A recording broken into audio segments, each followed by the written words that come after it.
네, 뉴스프리전 미디어 뉴스센터 김경훈입니다. 민청 학년운동 49주년 추모제를 영상으로 담아왔습니다. 내년에 개최할 50주년 기념 행사 준비를 위한 첫 사업으로 보입니다. 구체적인 자료 보강 작업을 하고 있기 때문에 관심이 쏠리고 있는데요. 추모제 현장인 조계사 한국불교역사문화관에서 보도에 김정순 기자입니다.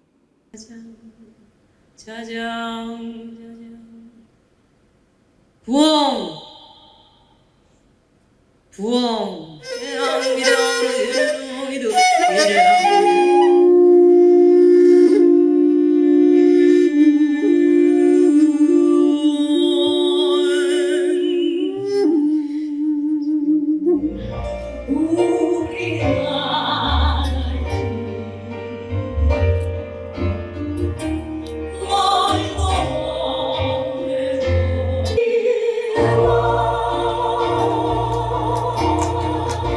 민청학령 동지회가 40여 명이 넘는 작고한 회원들에게 미안함과 고마움 등을 전하는 추모제를 열었습니다.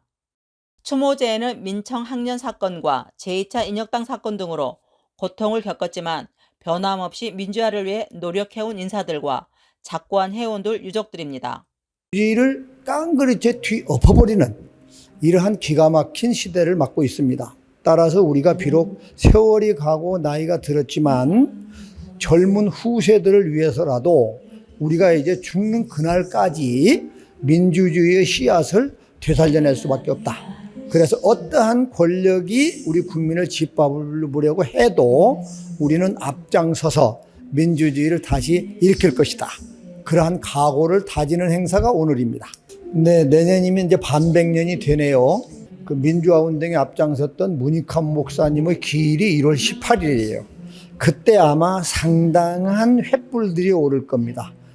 이들은 작고한 회원들이 한을 풀 수 있도록 추모, 춤과 헌화 등으로 넋을 달랬습니다. 1000여 명이 연행되고 250여 명이 구속되는데 이 땅에 그래도 조국을 위해서 울어보는 사람이, 우는 사람이 이렇게 많았구나. 저는 사실 상당히 감복했습니다. 우리 이철이 어머니 아버지, 유인태 어머니 아버지가 변호사를 선임하려고 그래도 변호사들이 맞질 않는다. 그거 좀 맡아줄 수 없겠냐. 이래서 황인철 변호사가 그렇다면 젊은 우리라도 맡아야지. 그 당시로서는 최고로 잘 나가던 그런 변호인들이었습니다. 그런 분들이 자기 변호사로서의 앞날을 몽땅 걸고 몽땅 집어던지고 우리들의 변론을 위해서 모든 걸 걸었다. 저는 그 당시 동아일보 기자를 하면서 민청학년 사건, 인혁당 사건을 제대로 보도하지 못한다는 기자로서의 양심의 가책이랄까 이런 것 때문에 무척 괴로워하면서 그 재판 과정을 취재도 하고 또 가족들을 만나기도 하고 이러면서 아마 그 민청학년 사건이 동아자유언론 실천운동의 큰 그 자극제랄까 움직이지 않을 수 없는 그런 요인이 됐었습니다. 김보선 전 대통령과 김주하 시인, 재정구 의원, 지학순 주교, 박형규 목사, 조영래 변호사, 황인철 판사 출신 인권 변호사 등은 저명 인사들입니다. 하지만 김윤, 박두칠, 심규화, 조성삼 등 낯선 이름이 훨씬 더 많습니다. 강구철 회원 부인 이인복님 오셨습니다. 그때 건강한 모습 뵈니까 너무 반갑고요. 앞으로도 건강하게 오래오래 이런 자리 마련해 주셔서 감사합니다. 열심히 잘 살아가겠습니다. 50주기에 뭔가 의미 있는 일을 좀 해봤으면 좋겠다 하는 생각을 많이 해서 그 국가폭력에 의한 범죄의 공소시효를 배제하는 입법을 추진해보자. 또 돌아가신 그 장소가 옛 중앙정보부 본부 건물인데 지금 서울 그 유스 호스텔로 사용이 되고 있습니다.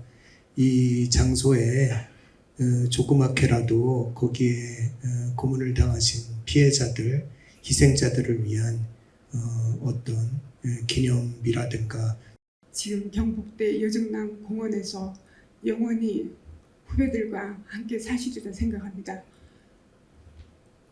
편찮으시지 않고 돌아가실 때까지 조금 평안하게 사시기를 바라는데 세상이 너무 어지럽습니다. 친구에게 돈을 갖다 주라고 다방에서 시켰는데 남영식이가 그거를 얘기 안 해가지고 제가 회원이 안 됐습니다. 그 덕분에 그 민청학년 때에 여기 유영표, 이종호, 김성재 친구하고 아버님 책을 해방의 길목에 쓰는 책을 내가지고 74년 1월 4일 날 모이는데 그때 한 1200명이 모여서 김대중 대통령도 오시고 해가지고 그 사건이 저는 어떻게 보면 민청학년이 빨리 풀려나게 되는 계기가 되지 않았나. 아버님이 돌아가신 지 벌써 30년이 훌쩍 넘고 어머님이 돌아가신 지도 10년이 가까워오고 있습니다. 제가 꼬마 때부터 배웠던 선생님들 아직 건강하게 뵐 수 있어서 너무 좋고 이번의 기회를 제가 여러분들이 하고 만나기 마지막 기회라고 싶어서는데요. 이렇게 사람들이 아주 좋은 말씀이나 우리 보고 제가 또 욕심이 생겼습니다. 다음에 또 한 번, 두 번, 세 번, 다섯 번 그렇게까지 만나러 하겠습니다. 감사합니다.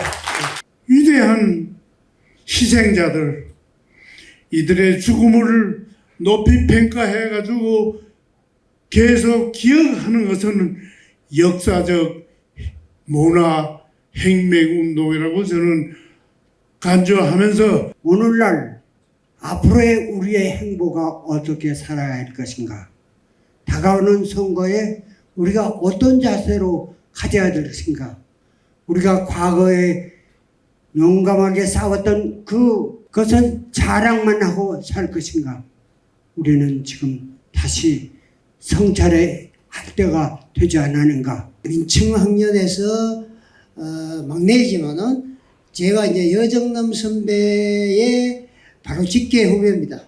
그래서 인력당에 관련됐지만은 민청학년에서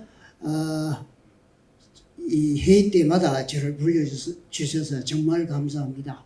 아직까지도 민주주의 안착을 이루지 못한 후배, 친구로서 정말 죄송한 마음으로 그냥 추모의 정만 나누겠습니다. 앞으로 우리가 다시 민주주의를 정말 안착시키려면 아마 법원의 허가를 받고 해야 될 그런 시기가 되는 것 같습니다. 이제는 때가 온 것 같습니다.